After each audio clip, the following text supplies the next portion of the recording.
मुजाहिदीन, मुजाहिद कोई है?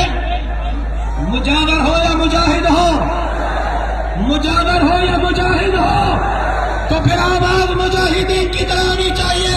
एक टके के 100 न्याजी।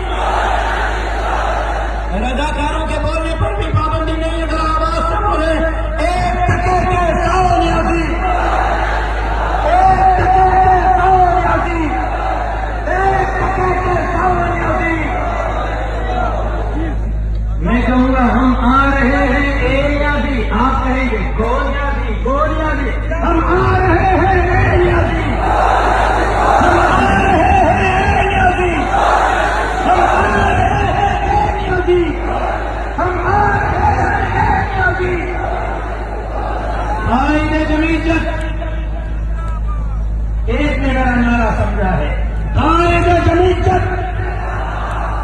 जो कहते हैं जिंदाबाद वगैरह जोर से कहें, आईने जमीयत, आईने जमीयत, आईने जमीयत।